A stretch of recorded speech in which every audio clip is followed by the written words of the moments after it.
Bonjour, moi c'est Juliette, j'ai 16 ans et le digital c'est pour moi un formidable moyen de s'engager pour les autres et pour la planète, même si ça peut avoir ses limites. L'ordinateur s'installe chaque jour de plus en plus dans notre vie quotidienne. Et quand vous aurez le dos tourné, vos enfants vont s'en donner à cœur joie. C'est drôlement bien, hein? Vous pourrez appeler partout, de n'importe où. Quoi ? Internet, c'est en quelque sorte un centre de documentation à l'échelle de la planète. C'est pas génial ça? Des dépendances comme la drogue, c'est dépendant à ça. Avec cet effet de boule de neige, vous entrez dans ce qu'on appelle les bulles cognitives, c'est-à-dire rester entre personnes qui pensent de la même façon. Alors là, mon père, il va pas en revenir. Ils ont entre 7 et 18 ans, le digital, ils sont nés avec. Parfois, ils le subissent, souvent, ils le subliment. Codes sociaux, rapport à l'autre ou à soi, tout est revisité, repensé, questionné. Ils seront les utilisateurs et les concepteurs des réseaux, algorithmes et innovations de demain.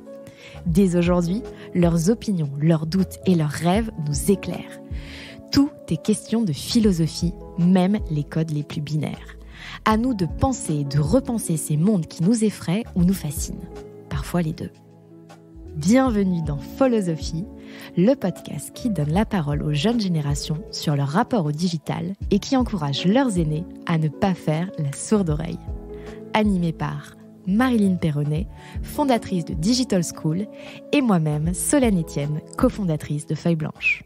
Bonjour à tous et bienvenue dans ce nouvel épisode de Philosophie. Alors, on est toujours dans une situation sanitaire un peu particulière et aujourd'hui, Marilyn a dû remplacer un de ses intervenants au pied levé qui avait le Covid. Donc, elle a tendu son micro à mon associé, Thomas, avec qui je partage cette émission. Salut Thomas. Bonjour Solène et bonjour Salut Juliette. Salut. Alors Juliette, on est super contente de te recevoir. Ça fait quelques mois qu'on a discuté ensemble de tes différents engagements et on a très très envie d'en savoir plus. Ah, parfait. Alors Juliette, quand on s'est parlé, tu venais avec plusieurs autres copains-copines de créer une pétition. Est-ce que tu peux nous raconter ? Avec 3 amis, Hugo, Oriane et Lola, on a mis en ligne une pétition contre les violences policières suite à l'agression de Michel Zecler le 21 novembre 2020. Le producteur. Ouais, voilà, c'est ça. Alors comment ça s'est passé ? On a tous vu les images sur les réseaux sociaux, mais c'est pas ça qui a déclenché le fait qu'on veuille s'engager pour cette cause-là. En fait, ensuite, j'ai lu un texte sur les réseaux sociaux d'une activiste qui s'appelle Camille Etienne, une activiste plutôt écolo, mais qui là avait rédigé un texte qui s'appelait « La ligne rouge » et qui posait la question de où est-ce qu'on se fixe la limite, une limite collective à ne pas dépasser. Et ça s'appliquait à la question des violences policières. Où est-ce qu'on s'arrête finalement, où est-ce qu'on se dit on ne cautionne plus ça. Et puis elle comparait avec le Covid par exemple, où on avait décidé de pas faire mourir les gens, ce qui est plutôt normal. Et donc on avait cloué tous les avions au sol, on s'était confinés chez nous pour ne pas dépasser cette ligne rouge là qu'on s'était fixée. Et donc finalement, qu'est-ce qu'on se fixe comme ligne rouge concernant les violences policières? Et c'est ça qui m'a réveillée parce que c'était très bien écrit. Et en fait, je l'ai mis dans ma story et j'ai mon amie Lola qui m'a répondu en disant « Il faut trop qu'on fasse un truc ». Et du coup, voilà, on a lancé la pétition. C'est pas évident comme sujet à traiter. Enfin, c'est assez complexe. Effectivement, il y a cette ligne rouge où évidemment on ne peut que être contre les violences. Et en même temps, c'est pas les bons et les méchants d'un côté ou de l'autre, quelle que soit sa pensée. Ah bah oui. Et puis nous, on est jeunes. On avait tous pas plus de 17 ans. Et donc en fait, on a appris sur le sujet en faisant les pétitions. Et puis aussi, ça a permis des débats au sein de ma famille, il y en a eu beaucoup. Oui, j'allais te demander comment on convainc ses parents de... Alors, mes parents, ils n'étaient pas... En plus, ils n'ont pas vraiment les mêmes opinions politiques que moi. Et donc, c'était très houleux, on va dire. Mais finalement, comme ça, j'ai plus compris... voilà, j'ai pu me confronter à un avis qui était pas le même que le mien. Et ça m'a permis de d'y comprendre plus sur cette cause. Et tes parents, ils étaient inquiets que tu puisses te positionner sur ce sujet ? Oui, ils étaient inquiets. Et puis surtout, même si nous, on est des jeunes qui faisons pas partie d'un parti politique, on n'est pas... c'est politique de mettre une pétition en ligne, mais nous, on n'a pas d'orientation politique, on n'est pas militant dans un parti. Et c'est vrai que la question des violences policières, c'est beaucoup repris par la gauche, voire l'extrême gauche. Et donc, c'est de ça que mes parents avaient peur aussi, c'est qu'on soit politisé et catégorisé dans une case, en fait. Et il y a eu des tentatives de reprise ? Non, par contre, en dessous dans les commentaires de notre pétition, on avait beaucoup de gens pro-Mélenchon, tout ça. Voilà. Tu disais, on s'est un peu bagarré avec mes parents parce que tu faisais face à une opinion qui n'était pas la même que la tienne. Et souvent, sur beaucoup de sujets, on a tendance à vouloir écarter ces opinions contraires plutôt que les affronter et de faire grandir chacun de part et d'autre. Est-ce que c'est quelque chose du coup dont finalement après coup tu dis que c'était louable ? C'est sûr que ça nous a permis de réfléchir et de se poser, parce que c'est sûr que quand on est jeune, on a une idée, on fonce, quoi. Et donc, c'est vrai que parfois, pas avoir une opposition formelle, mais juste une discussion, ça permet d'avancer. Et eux, ils ont avancé ? Je sais pas. Il faudrait leur demander. Faut qu'on leur demande. Et alors, ce qu'on disait en introduction, c'est que cette pétition, elle a été possible et elle a pris assez d'ampleur. Est-ce que vous avez récolté combien de signatures ? Plus de 20 000. Plus de 20 000 signatures. Ouais. Parce que vous avez utilisé le digital. Oui, mais c'est pas vraiment nous directement qui l'avons fait, parce qu'on a essayé sur Instagram et tout. C'est vrai qu'au début, quand on lance une pétition, on a 0 signature. Et donc, pour la faire monter, comme on n'est pas connu, au début, on demande aux amis, tout ça. Moi, j'avais fait un post sur mon compte Insta en disant « Allez signer ma pétition et tout ». Mais tu as pas 100K followers. Non, c'était juste des amis proches. Et donc, finalement, au bout de 200 signatures, on a été repéré par une manager de Change.org qui nous a appelés et qui nous a dit « Votre pétition, elle a du potentiel. J'envoie des mails vendredi. » C'était un mardi qu'on a reçu l'appel. Vendredi, j'envoie les mails et on voit si ça marche. Et du coup, le vendredi, ça a monté en flèche, quoi. Et on se rendait pas vraiment compte, moi je me rends pas vraiment compte de 20 000 signatures, ce que ça représente, quoi. Sur cette notion d'engagement et du coup de politique, on a beaucoup parlé de ce sujet avec le taux d'abstention record, où beaucoup de jeunes aussi ne se sont pas déplacés. Alors tu ne t'es pas déplacé, mais c'est normal, tu n'es pas encore en âge de voter. Mais typiquement, on est demain, après-demain, donc dans 2 ans. Tu as l'occasion de pouvoir voter, tu y vas ? Oui, bien sûr. Mais après, je sais pas si c'est forcément que grâce au digital. C'est sûr que ça peut aider parce que c'est un grand moyen d'influence, surtout chez les jeunes. Donc c'est sûr que ça peut aider à aller voter ou au contraire à ne pas aller voter aussi. Si des gens sur Internet disent qu'il faut pas aller voter.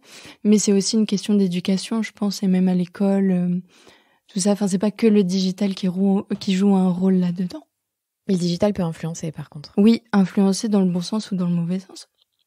Tout dépend de où qu'est-ce qu'on voit sur les réseaux sociaux. Je sais que tu as Netflix. Je sais aussi que tu as vu ce superbe documentaire Derrière nos écrans de fumée. J'imagine que tu vois la transition vers laquelle je veux aller par rapport à ce que tu nous disais. Oui. Les bulles cognitives.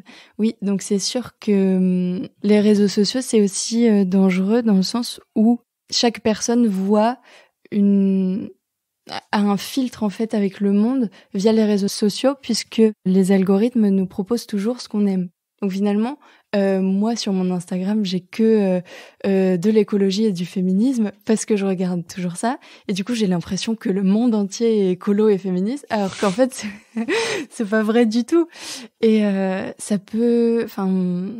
moi, j'ai peur que plus tard, on soit tous enfermés dans nos propres visions et qu'on puisse plus discuter. Et comment on fait justement pour... il faut essayer de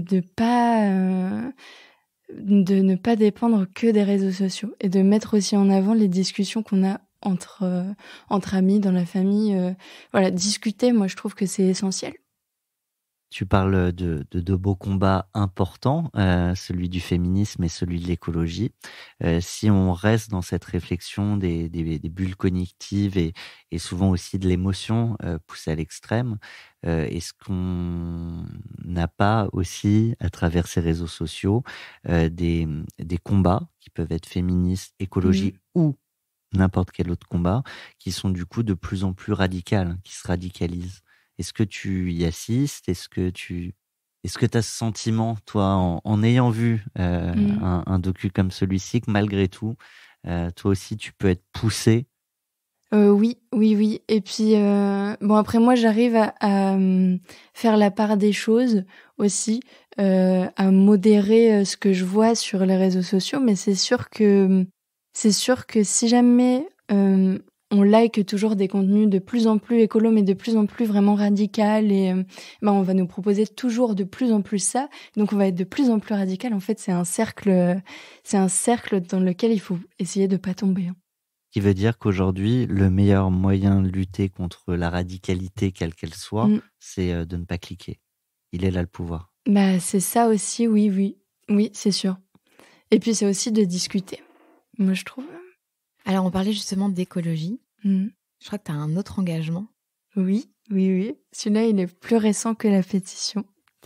En fait, cet été, je pars à vélo avec Oriane. Donc la même de la pétition? Oui. Ça crée des liens? Ouais, j'ai des amis comme ça aussi folles que moi. Mais donc, on part à vélo de Bordeaux à Biarritz. Pour faire des mini-reportages sur la protection de l'océan, qui est la cause qui me tient le plus à cœur. Pourquoi? Parce que j'habite près de la mer. Moi, j'habite à Boulogne-sur-Mer, petite ville des Hauts-de-France. Et donc, la mer, je vis à côté. Et finalement, c'est l'endroit où je me sens le plus moi et le plus chez moi. Et donc, quand on aime quelque chose, on a envie de le protéger. Et c'est pour ça que ma cause de prédilection, c'est la protection des océans. Pourquoi il faut le protéger? Pourquoi il faut les protéger? On le voit, moi je le vois déjà sur les plages avec beaucoup de déchets. Je sais quelque chose de visuel, mais je connais aussi grâce notamment à Internet, aux réseaux sociaux, aux médias, tout ce qui se passe en dessous de la surface et qui est aussi extrêmement... impacté. Oui, voilà, c'est ça.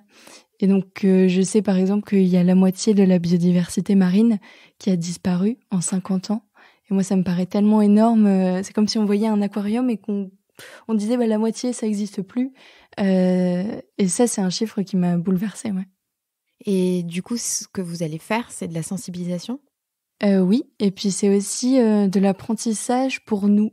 Je pense qu'il y a deux faces du projet, c'est que on a envie d'aller voir sur le terrain, de rencontrer des gens, et puis c'est aussi formateur de parler vraiment avec des gens, et puis d'oser aller les voir, d'oser appeler pour dire est-ce qu'on pourrait venir cet été vous voir et tout. Donc c'est un apprentissage de tous les instants, ce projet. Et puis ça va faire apprendre aussi aux gens. Donc ouais, c'est de la sensibilisation, mais c'est aussi de l'apprentissage. Il s'appelle comment ce projet? Enquête de vagues. Enquête de vagues. Et oui. Et où vous allez diffuser ces documentaires?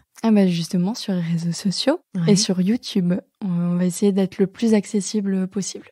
Comment tu vas donner de l'écho, le plus d'écho possible à ces contenus? On essaye déjà, moi au niveau local, j'essaye de faire parler de mon projet dans la presse. Donc déjà au niveau local, on a déjà eu un article dans la semaine dans le Polonais, tout ça. Et après, c'est vrai qu'on essaye, oui, parce que les réseaux sociaux, quand même, c'est un algorithme qui fait qu'il faut être présent sur les réseaux sociaux pour être visible. Oui, il faut toujours être là. Et on peut pas poster que de manière sporadique. Ouais, voilà, c'est ça. Donc on sait ça, mais bon, après, avec Oriane, on a une vie de lycéenne, on a passé notre bac, donc on n'a pas eu le temps vraiment de se mettre à fond sur les réseaux sociaux. Puis c'est quand même très fatigant de devoir toujours y penser. Mais on va essayer de le faire pour avoir encore plus de visibilité. Qui tu vas aller chercher? Vous savez déjà qui vous allez interroger? Oui, on a déjà des reportages de programmés ou alors on a déjà des contacts. C'est souvent des associations de protection de l'océan. Donc on a Surfrider qu'on aimerait beaucoup aller voir, qui nous répondent pas vraiment, mais on va essayer. C'est le moment de leur passer un appel. Et oui, voilà, c'est ça. Après, on a des associations pour les cétacés, parce qu'en côte atlantique, il y a beaucoup de dauphins, tout ça. Donc, pour l'observation des cétacés, ça s'appelle Itsas Arima, par exemple. Et puis, on va essayer aussi d'avoir d'autres points de vue, parce que les associations, c'est un beau point de vue, mais on n'a pas la vision globale des choses. Donc, on aimerait beaucoup interroger un scientifique. Il y a des regroupements des communautés de scientifiques qu'on a contactés et qui nous répondent. Donc, on va sûrement aller en voir un. Ensuite, il y a un organisme de l'État qui s'appelle l'Office français de la biodiversité. Et eux, on aimerait beaucoup aller voir parce que c'est quelque chose de l'État, en fait. Institutionnel. Ouais, voilà, c'est ça. Et donc, comment ils fonctionnent, quelles sont leurs actions. On aimerait. Donc là, on va aller voir sur le bassin d'Arcachon, normalement. On va aller voir aussi des gens moins avec des grands noms. Par exemple, on s'est dit d'aller voir un poste de secours pour parler de la qualité de l'eau, par exemple, sur les plages. Un plongeur pour savoir qu'est-ce qu'il voit, lui, sous la mer. Qu'est-ce qu'il ne voit plus. Oui, voilà, aussi. Et puis un pêcheur aussi, on va essayer d'avoir un pêcheur. Ça va être chargé cette semaine. Ah ouais. Il manque un pollueur pour avoir... Si on a le temps, on fera des micro-trottoirs avec des touristes, peut-être. Ça pourrait être une idée. Mais ouais, on a plein d'idées. Bon, après, il faut qu'on pédale quand même, parce qu'on a... faut arriver au bout. Oui, voilà. Et je crois que vous avez été repéré aussi par la Commission européenne, non ? Oui, c'est ça. En fait, on s'est lancé dans un projet et on a eu plein d'opportunités qui nous sont venues par la suite.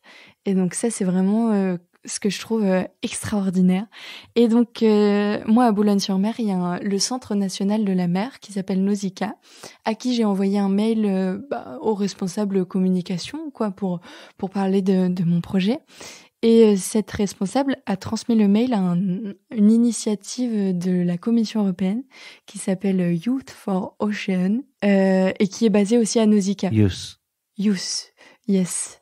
Jeunesse. La jeunesse yes. pour... C'est ça, la jeunesse pour l'océan. Et donc, c'est un organisme de la Commission européenne. Donc, c'est directement relié. Et donc, on s'est retrouvés sur le site de la Commission européenne. Si vous tapez notre nom, on y est. Et donc, mais oui. Et donc, eux, ils ont un rôle de conseil.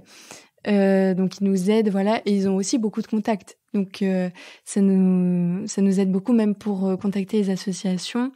Ils nous donnent des contacts. Et puis, ça nous donne un poids aussi quand on parle de notre projet. On peut dire, on est accrédité par la Commission européenne, ce qui est tout de même très classe. Une bonne porte d'entrée. Ouais, voilà. Donc, finalement, un peu d'audace, un peu de digital. Ouais. Et ça ouvre des portes ? Ça ouvre beaucoup de portes, ouais, c'est sûr. Et c'est pas prêt de s'arrêter, je pense. Tu sens la jeunesse aujourd'hui, alors là on parle en tant que vieux, mais plus engagée que la jeunesse qu'on pouvait être nous à notre époque, ou finalement il y en a aussi qui ne font strictement rien? Je sais pas, après ça dépend des environnements où on est. Et puis j'ai pas connu votre jeunesse à vous aussi, donc je sais pas trop. Ça c'est une vraie réponse. Mais c'est sûr que je me rends compte, par exemple, alors j'ai un exemple très concret qui peut être un peu tabou, mais moi je ne m'épile pas sur les jambes parce que je me suis rendu compte sur les réseaux sociaux justement que c'était possible de pas s'épiler et que voilà, il y avait des comptes. T'es pas obligé d'entrer dans une norme. Ouais, voilà. C'est ça. Et en fait, je vois que mes parents trouvent ça très bizarre. Ils me disent mais qu'est-ce que tu fais ? C'est très masculin, c'est pas beau. Mais par contre, donc voilà, les adultes souvent ont un regard sur mes jambes qui est un peu culpabilisant et que j'aime pas trop. Mais pourtant, avec les jeunes de mon âge, je n'ai eu jamais aucune remarque, aucun regard bizarre, ou alors je l'ai pas vu, mais vraiment pas du tout. Même avec les garçons. Et puis quand je parle avec mes copines, que je dis mes parents ils veulent encore que je m'épile, et mes copines elles me disent non mais tu fais ce que tu veux, hein, vraiment. Hein. Donc j'ai l'impression, en tout cas autour de moi, qu'on est beaucoup plus éveillé sur ces sujets-là. Est-ce que tu dirais qu'il y a du coup, c'est le côté non-jugement qui est plus présent aujourd'hui. Oui, et puis surtout, c'est un côté aussi que dès qu'on fait une remarque entre jeunes, quand on est dans un groupe de jeunes, s'il y en a un qui fait une remarque, comme on est tous un petit peu éveillés sur ces sujets-là, enfin en tout cas autour de moi, c'est comme ça que je le vois, et ben il se fait toujours réprimander en fait. Donc on n'est plus vraiment dans l'impunité de dire ce qu'on veut ou de faire des remarques déplacées, puisqu'on est tous un petit peu éveillés sur le sujet. Le dilemme algorithmique.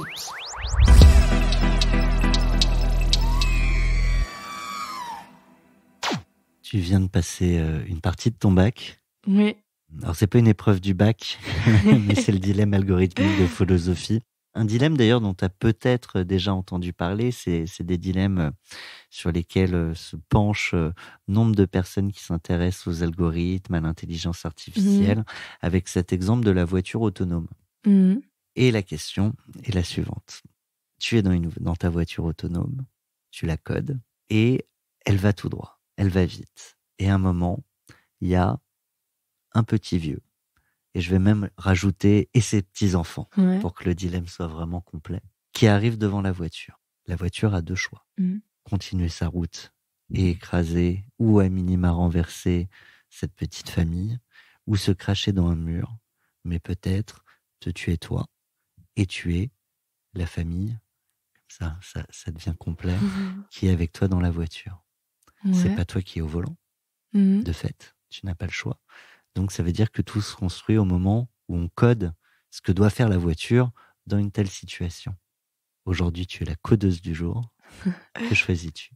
J'ai 4 heures. C'est une question très compliquée. Et souvent, c'est des questions qu'on pourrait poser même sans la voiture autonome. Juste, est-ce que tu te sauves toi ou est-ce que tu sauves les autres ? Je trouve que c'est une vraie question. Mais du coup, là, ce qui rajoute, ça aurait été presque trop facile. C'est pour ça que je t'ai rajouté aussi ta famille dans la voiture. Après, je pense que c'est personnel, mais non, c'est trop compliqué. Et moi, je me vois pas vivre toute ma vie. Si je traçais la route comme ça devant, ça veut dire que je renverse une famille, mais du coup, je vivrais toute ma vie avec ce souvenir-là de imagine si j'aurais foncé dans un mur, peut-être que finalement, je serais finalement en vie et les gens sur la route aussi. Donc, je suis pas très mateuse, mais je pense que je vais prendre celle où il y a le plus de probabilité de survie, donc je vais foncer dans le mur et peut-être que je survivrai. Tu comptes sur l'airbag. Ouais, voilà. Ouais, c'est vrai. Il y a l'airbag, donc ça va. C'est une sacrée difficulté, ce genre de choix. Ouais. Après, je me demande si on code pas la voiture, elle pourrait pas tout simplement s'arrêter quand il y a un obstacle. Il y a des obstacles où elle a le temps de prendre sa décision. Il y a des obstacles qui arrivent comme ça par inadvertance et c'est pour ça qu'il faut prévoir ces moments-là. Ah ouais, je préfère dévier quand même. Et est-ce que toi, d'ici 2 ans, tu vas passer le permis ? Ah ouais, j'ai peur d'ailleurs. Ça me fait peur. Tu préférerais conduire toi et être maître de ta voiture ou pouvoir être dans une voiture autonome et faire autre chose en même temps ? Contacter tous les gens que tu dois contacter pour la lutte contre la pollution. Alors ça dépend de quelle conductrice je serai dans 2 ans. Pour l'instant, j'ai toujours du mal à savoir ma droite et ma gauche. Donc oui, non mais ça tu sais, ça arrive les gens très bien. oui, mais du coup je me demande si ça reste problématique. Oui. Et du coup, je me demande si la voiture conduirait pas mieux que moi. En fait, c'est toute la question. Mais finalement, je pense que on est tous comme ça. On a tous besoin d'avoir le contrôle. Donc, je sais pas si je pourrais laisser une voiture faire à ma place, même si je sais qu'elle serait plus compétente que moi. Parce que non, je préfère quand même conduire toute seule.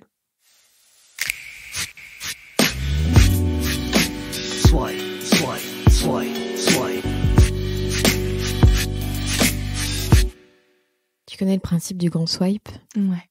Si tu veux pas répondre à une question ou si t'en as marre de répondre à cette question-là, tu dis swipe. Ok. Juliette, est-ce que tu penses qu'on peut tomber amoureux d'une intelligence artificielle ? Non. Enfin, en tout cas, aujourd'hui, ça me paraît irréaliste. Peut-être que dans 30 ans, ça paraîtra normal, mais je trouve que l'humain, c'est très complexe et c'est beaucoup de nuances, et je sais pas si une intelligence artificielle, ça recréerait toute cette nuance-là, en fait. On peut déjà tomber amoureux sans se voir. C'est à distance. Alors, avant, il y avait des lettres, et puis maintenant, il y a des chats ou autres.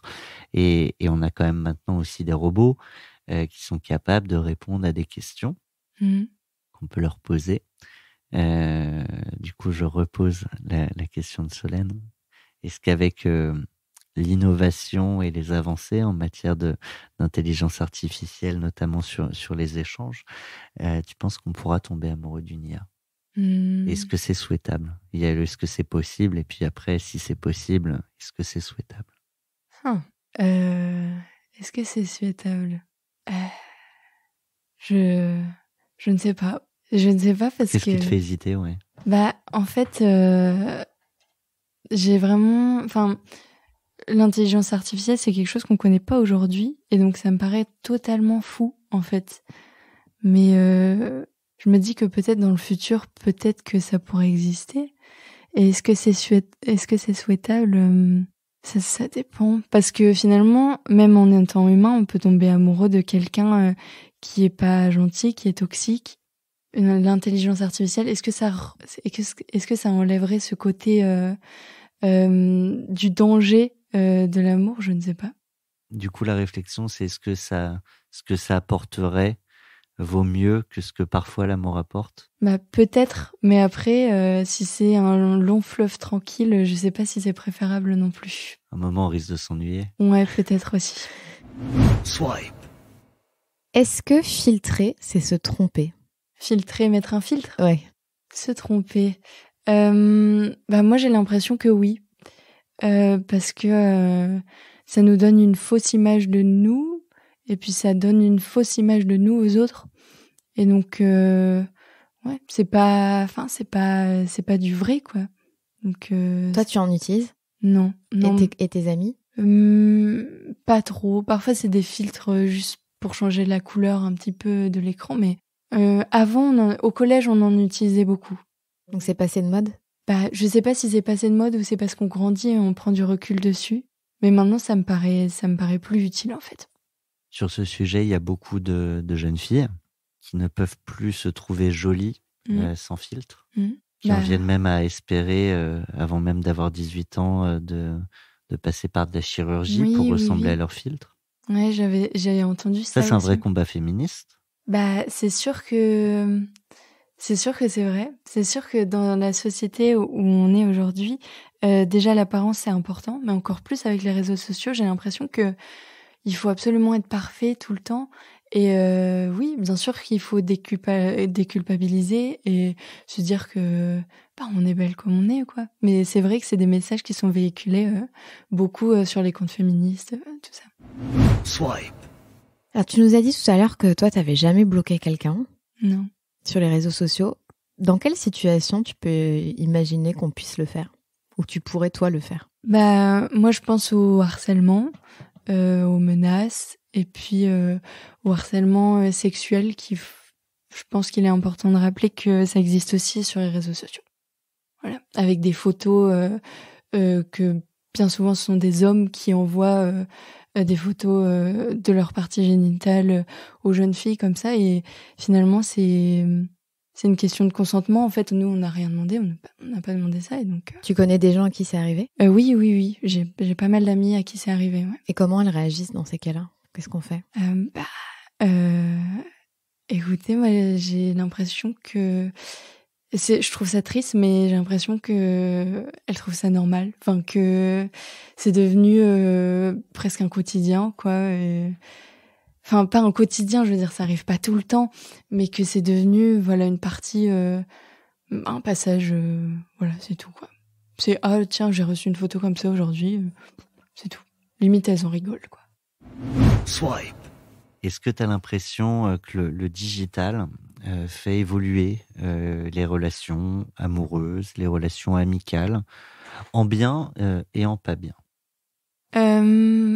C'est sûr qu'avec le digital, on peut garder une relation à distance longtemps et même s'échanger, savoir. Par exemple, moi j'ai un exemple concret, c'est que j'ai une correspondante allemande, donc qui vit en Allemagne, chez qui j'ai passé 3 mois l'année dernière, mais depuis on s'est pas vu pendant 1 an et là je retourne chez elle bientôt, mais on s'envoie pas des messages tout le temps parce que même moi je suis pas dans ce truc de envoyer des messages tous les jours. Je trouve ça pas forcément utile. Enfin moi j'y arrive pas en fait.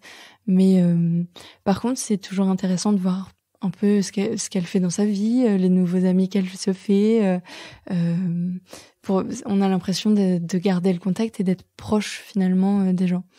Donc là-dessus je trouve que je sais. C'est une forme de relation amicale finalement parce qu'on reste quand même proche même si on est très loin géographiquement. Après sur les relations amoureuses, moi j'ai pas d'exemple concret parce que ça m'est jamais arrivé, mais je sais que j'ai des amis aussi qui ont rencontré la personne qu'elles aiment sur les réseaux sociaux via des groupes parfois de fans ou des gens qui se regroupent comme ça et qui se rencontrent et ça je trouve ça beau finalement parce que ça peut on a l'opportunité de rencontrer des gens qu'on n'aurait jamais rencontrés dans la vraie vie. Est-ce qu'il y a une phase sombre de la pièce? Oui, je pense aussi. Sans parler même des relations amoureuses, même dans les relations amicales? Moi, après, j'ai des relations amicales qui marchent très bien. Mais c'est sûr que dans le passé, au collège, j'ai connu pas mal d'histoires. Après, c'est un peu des histoires d'enfants. Enfin... c'est sûr que quand on est au collège et qu'on a les réseaux sociaux, on sait pas toujours bien comment s'en servir et on fait toujours parfois toute une histoire de petites choses. Donc parfois c'est t'as laissé un commentaire sous ma photo, j'aime pas ça, tout ça. Mais donc parfois ça peut créer des disputes qui sont un peu inutiles, je pense. Et ça c'est le temps qui fait qu'on le comprend. Ouais. Les parents, je prolonge un peu alors que c'est souvent des questions un peu du tac au tac, mais du coup en tant que parent, il faut s'impliquer sur ces sujets-là ou au contraire laisser faire et laisser le temps? Je pense qu'il faut s'impliquer et même je pense plus qu'il faut même se renseigner pour en discuter. Je trouve ça pas forcément cool de laisser découvrir comme ça tout seul parce que c'est quand même des milieux, les réseaux sociaux, où tout est fait pour garder notre attention, pour qu'on soit addict. Voilà, c'est ça. Et captif. Oui, voilà. Donc je pense que c'est bien de pouvoir en discuter et d'avoir le recul nécessaire. Finalement, il y a plusieurs ados, jeunes adultes qu'on a eu à ce micro, qui nous disaient avoir eu des cours à l'école, notamment sur l'utilisation des réseaux sociaux et la prévention sur le harcèlement. Mais il faudrait aussi des cours pour les parents, d'après ce que tu dis. Oui. Et puis je pense même que les parents, ils devraient se renseigner par eux-mêmes, par des documentaires. Derrière nos écrans de fumée, c'est quand même un documentaire très bien fait et très instructif. Et je pense que oui, c'est sûr que nos parents, ils ont pas grandi avec les réseaux sociaux. Et donc, au lieu de se dire c'est mal, c'est pas bien. Moi, j'ai pas eu Instagram avant la 3e parce que mon père, il voulait absolument pas que je l'ai. Et en fait, j'aurais trouvé préférable qu'il se renseigne dessus plus. Parce que ce qu'on connaît pas, ça nous fait peur, c'est normal. Mais je pense qu'il faut explorer quand même. Et tu regardais Instagram sur le téléphone de tes copines? Non, non, j'avais pas Instagram, c'est tout. Je me sentais un peu déconnectée, mais j'avais pas, c'est tout. Swipe. Alors justement, à ton avis, qu'est-ce qui agace le plus les adultes sur les réseaux sociaux et qu'est-ce que, en fait, les parents, ils ont pas compris? Tout et rien. Je pense que ce qui agace les parents, c'est qu'aussi qu'ils se sentent un petit peu en dehors de ça. Du coup, ils jugent facilement les pratiques qu'on a, tout parce qu'ils connaissent pas déjà. Donc, je pense qu'ils ont un jugement extérieur qui est voilà. Enfin, ils trouvent ça superficiel. Ils trouvent que ça nous éloigne de la vraie vie, ce qui est vrai dans une certaine mesure, mais je pense qu'ils n'ont pas compris qu'il y a des gens bien sur les réseaux sociaux, quand même. Même s'il faut se méfier, il y a quand même des gens bien. Voilà. Et c'est normal qu'il y ait des craintes et des peurs quand tu vois aussi des reportages sur des gamins qui mettent fin à leur jour parce que cyberharcèlement, il y avait déjà le harcèlement à l'école qui a eu de tout temps, mais maintenant ça prend une dimension aussi qui est beaucoup plus importante et j'ai l'impression qu'il y a des conséquences qui sont aussi plus importantes ou des règlements de compte qui partent parce que c'est poussé sur les réseaux sociaux, des vidéos, etc. Donc ça renforce un peu la brutalité, la violence, et on répond à la violence par la violence. Bref, tout ça pour dire comment on prend ça en compte aussi. Comment on prend ça en compte en tant que jeunes. Ouais. Tant qu'on en est conscient, on peut faire attention par la suite. Je pense que le tout, c'est de savoir que ça existe. Et une fois qu'on sait, on peut éviter certaines situations. Après, pour le harcèlement, c'est sûr que c'est pas notre faute si ça arrive. Et moi, ça m'est jamais arrivé, mais je sais que ça arrive à beaucoup de gens. Et c'est un sujet très grave. Je pense qu'il faut en parler quoi.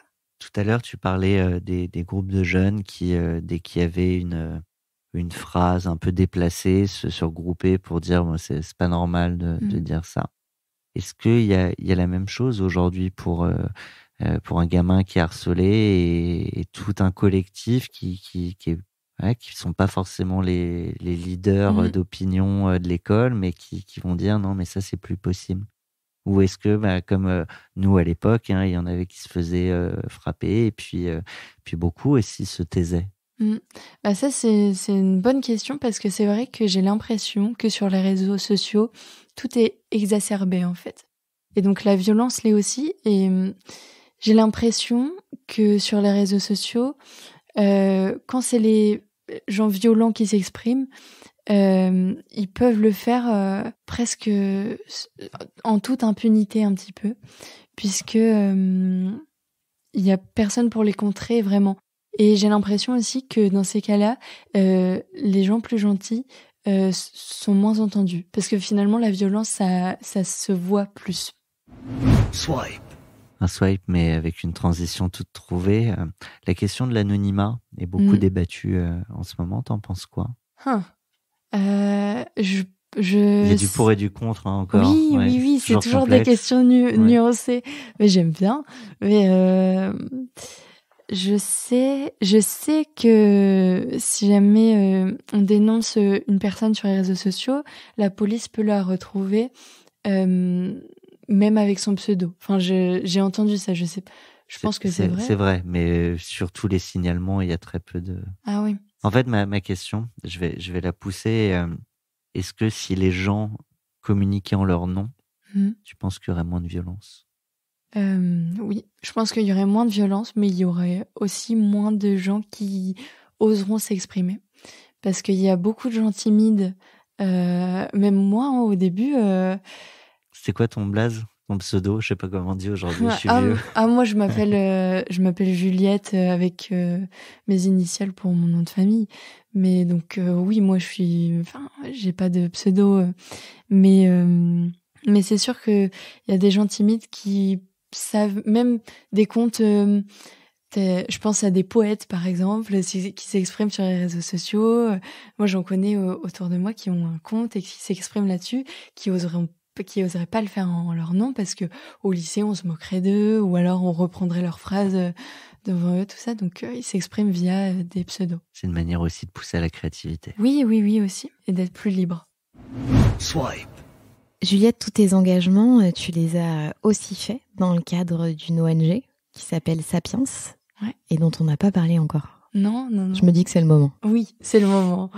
Je sais jamais comment décrire Sapiens en une phrase, parce que c'est tellement complet, mais je vais vous donner déjà le nom du programme. Ça s'appelle l'École de l'estime de soi et de la transformation du monde. Et en fait... Beau programme. Ah oui, c'est déjà un beau programme. Donc c'est une ONG qui a sélectionné des jeunes pendant le confinement dernier. Premier confinement. Oui, voilà, le premier confinement. Le premier. Parce que maintenant, il faut les numéroter. Ouais, c'est ça. Et voilà. Tu les as touchés via Instagram, je crois. Oui, c'est là-dessus que je voulais rebondir. Encore une opportunité venue d'Instagram. Pendant le confinement, je pense qu'on a tous été beaucoup sur les réseaux sociaux, à scroller comme ça notre écran. Et moi, je m'ennuyais un soir comme ça et j'ai trouvé une publicité pour l'ONG Sapiens. C'est elle qui t'a trouvé. Et là, j'ai eu une illumination dans ma tête. Je me suis dit, parfois, c'est de l'intuition un peu. Et je me suis dit dès le début que ça allait m'apporter beaucoup de choses. Mes parents ont eu peur parce que c'est sur les réseaux sociaux. Et en plus, ça parle à des jeunes. Donc, ils ont cru que c'était une secte, en fait. Oui. Nicolas, le fondateur, n'est pas trop un gourou. Non. Ils s'en sont rendus compte par la suite parce que, donc avant de s'engager là-dedans, on a eu des visios, on a pu rencontrer, donc du coup, Nicolas, le fondateur de Sapiens. Et puis finalement. Et l'équipe pédagogique aussi. Oui, voilà. Et puis finalement, on a été réunis 14 jeunes qui ont tous une volonté de s'engager pour quelque chose. Donc là, on va être réunis pendant 4 semaines sur une année. Ça s'étale sur une année. Et donc, c'est des semaines de stage. J'en ai déjà fait 2. Et là, cet après-midi, je retourne pour une 3e. Et dans ces semaines, on apprend tellement de choses. Il y a autant une partie gestion des émotions et bien-être pour soi, donc pour le corps. Après, il y a une partie géopolitique, comprendre le monde, comment c'est fait, comment est fait notre vision du monde, ça nous fait beaucoup réfléchir. Une partie sur savoir gagner en estime de soi et savoir parler en public. Moi, j'ai fait beaucoup de progrès là-dessus. Du coup, c'était juillet dernier, la première semaine. Ça fait 1 an et j'ai beaucoup progressé.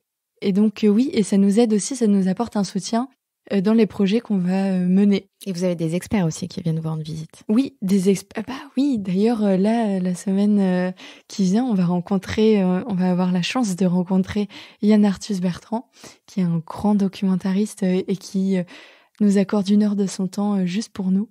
Ce qui va pouvoir te donner quelques tuyaux pour l'enquête de vagues. Et ouais. Et puis aussi, il y a la directrice de change.org qui va venir nous voir parce qu'en fait, la pétition, on l'a fait. Donc, mes amis avec qui je l'ai fait, c'est des amis de Sapiens.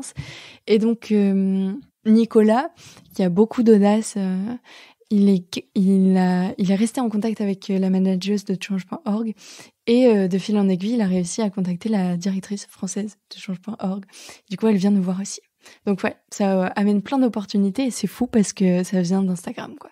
Juste un post. Et d'ailleurs, j'invite aussi nos auditeurs à réécouter les podcasts de Alia et Abdallah qui font aussi partie de cette ONG. Oui, voilà.